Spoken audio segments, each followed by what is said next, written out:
Okay. Fuck, I forgot to push record. So I did glue them all in. Now the question is, can I remove this piece of MDF? If not, I'm really fucked and I'm done for today, because that might be the... yeah.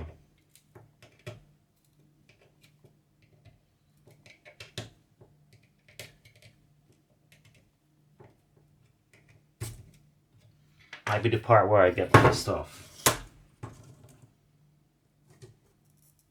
You might never seen it, but I do get pissed off after a while.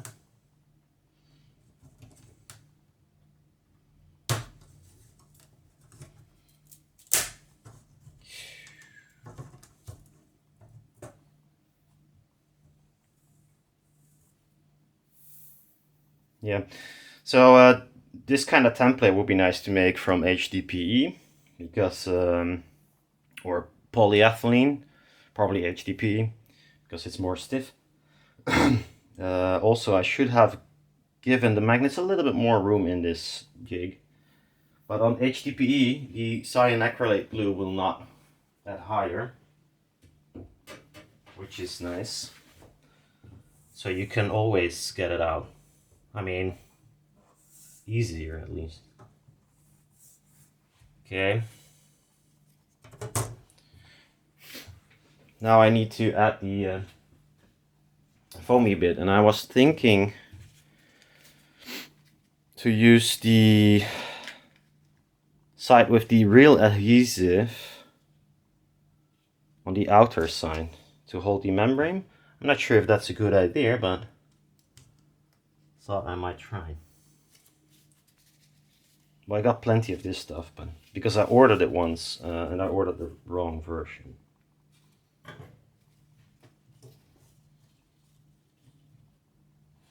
So now it kind of comes in handy.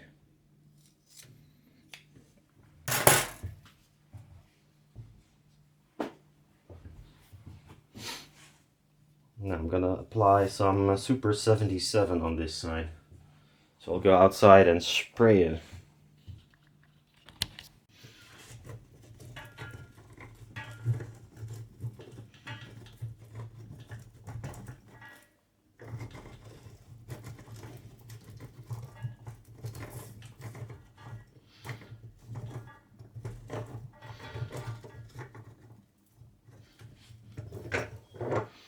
I wish I had a better corrugator,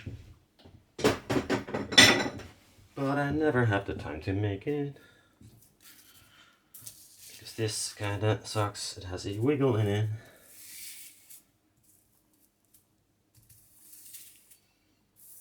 So it's not the best.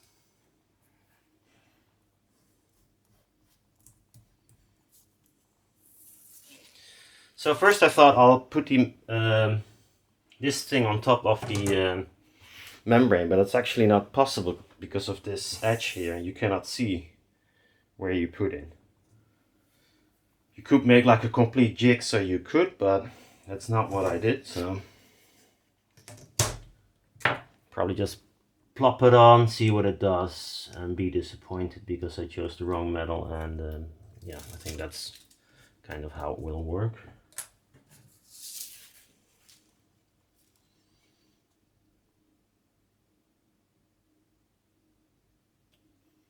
This will be sitting here.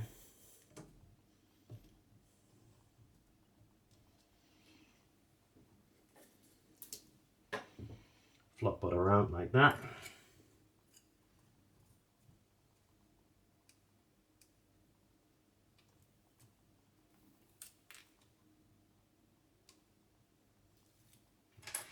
Need to find double-sided foamy bit tapes of 4mm. Or whatever thickness I want to use. Now this is the hard part because it needs to be correct in one go, which might feel miserably.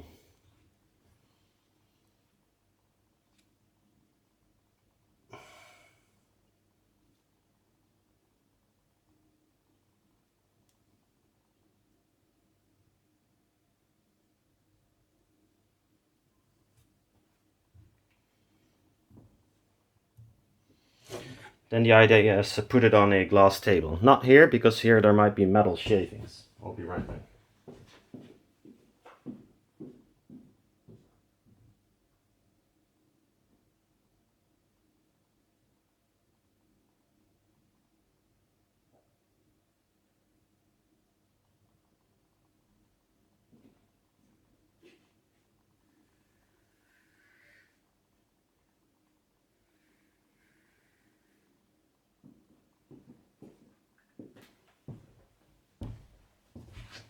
Now it is, or should be, fixed.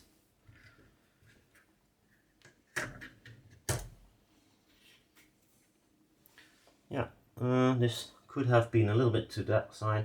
So there's plenty of room to do it better with some tools that I should make, if this ever is a thing to do. I'll just solder some wires to it, see what it does. Pretty sure the efficiency will be, in theory it would be 6 dB lower than the push-pull variant, but in this case I think it might be lower even, just because of the metal I used. It's not having enough metal in it. I think that might be the case.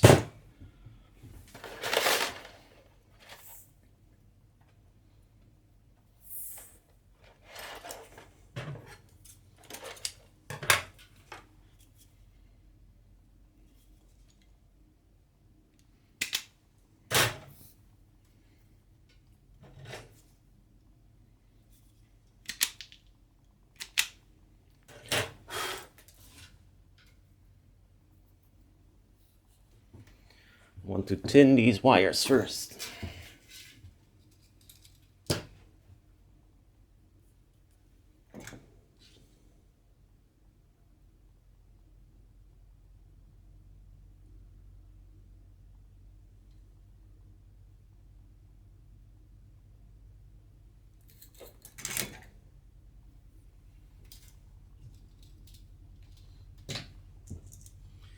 Really enjoying the aluminium solder, to be fair. First I didn't like it, but it actually is really good.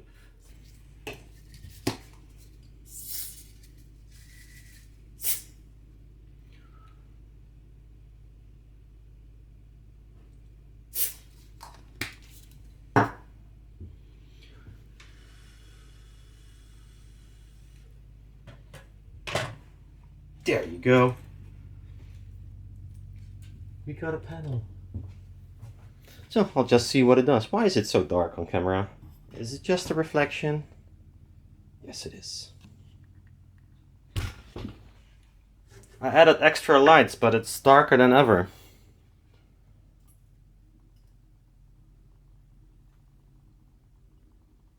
At least It's on there nicely this time. Yay! So, I made the same length of panel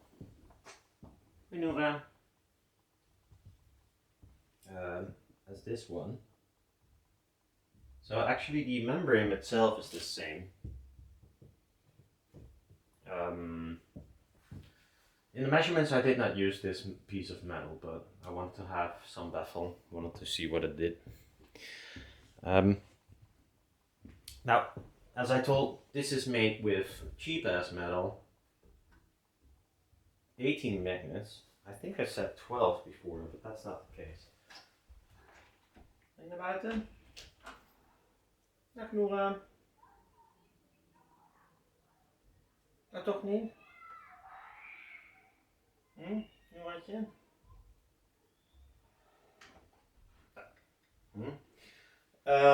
Yeah, 18 magnets. So, to give you an idea, I bought them bulk, like a shitload of them, and they're around €1 a piece. So 18 and now that's let's say €7 for the steel, which is not the correct steel. €25 and some bits and bobs and making the membrane, of course. But the push-pull will be €36 on magnets and €40 on steel.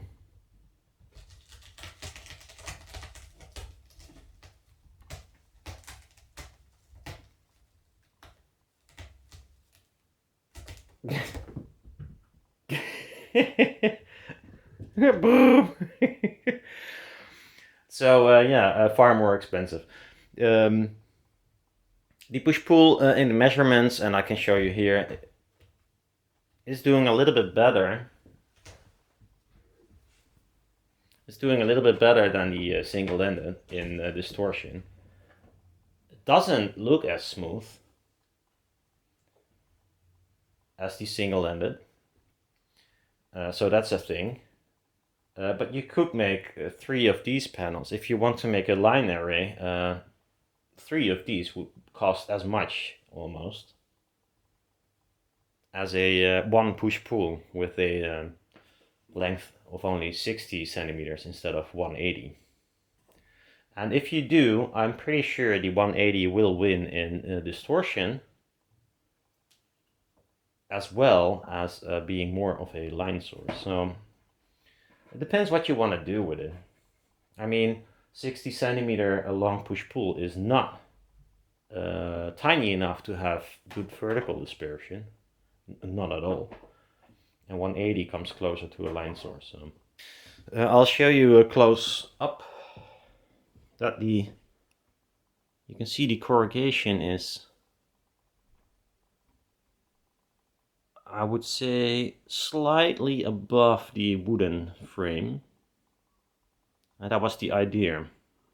So if you would attach this to a baffle with some rounding off or whatever, it would look nice.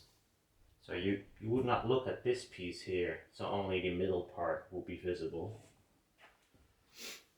And I think that works. I'm not saying it's better. I mean, the push-pull is better for its size.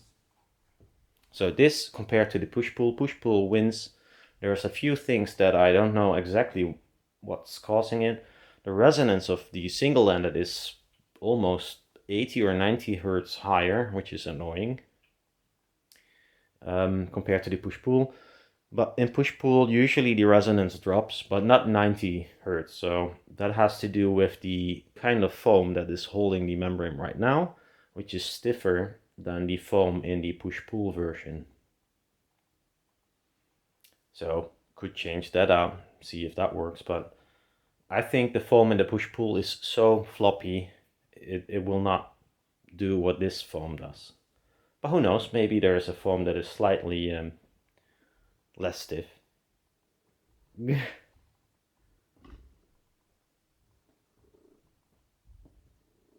Ooh. She finally is in her box kind of thingy. I don't know what it is. Nice, hè, Nora? Yeah.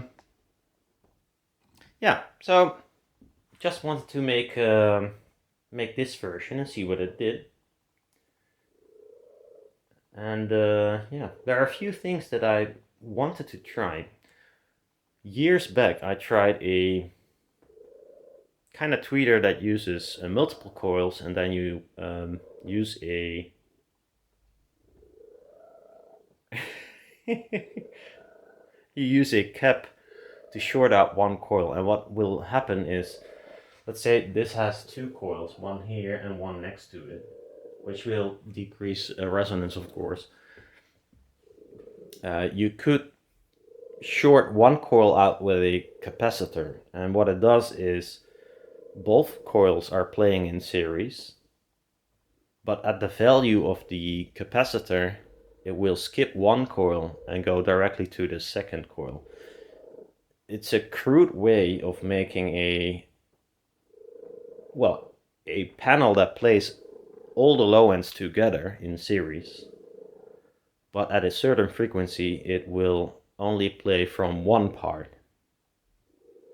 And this could be helpful because the low end in such a long panel will add up and the top end does not. So by doing that, you will have like half the resistance at the higher frequencies played by one coil. So the output should raise on the higher frequencies when that part is playing, but the low part is spread out over both coils. I tried this once and didn't work for me, but this will be a complete different configuration. Maybe it does work in this way, and that would be fun.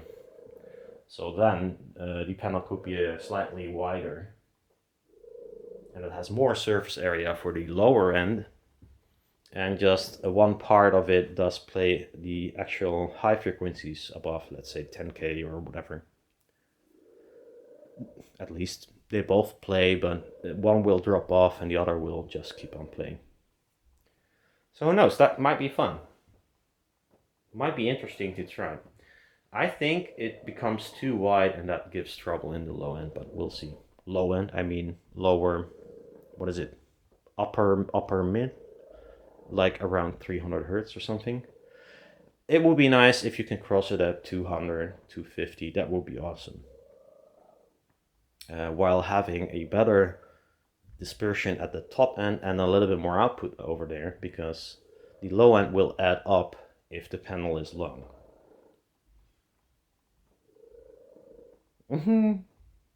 Noorapus is like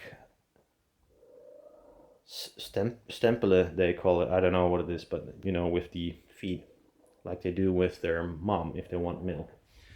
Anyhow, she's enjoying herself in her little cube. So far I'm not disappointed. I am a little bit about the higher resonance, and also the distortion is a bit shittier than the push-pull, but then again that should be expected, but I hope it was a little bit lower than it is. I did not have a measurement to show you at a very high volume. I did make one at like 95 dB or something, 96. Yeah, and it looks of course less nice. And there, eventually, the higher you go, the push-pull will win, that most definitely, but yeah, at a cost.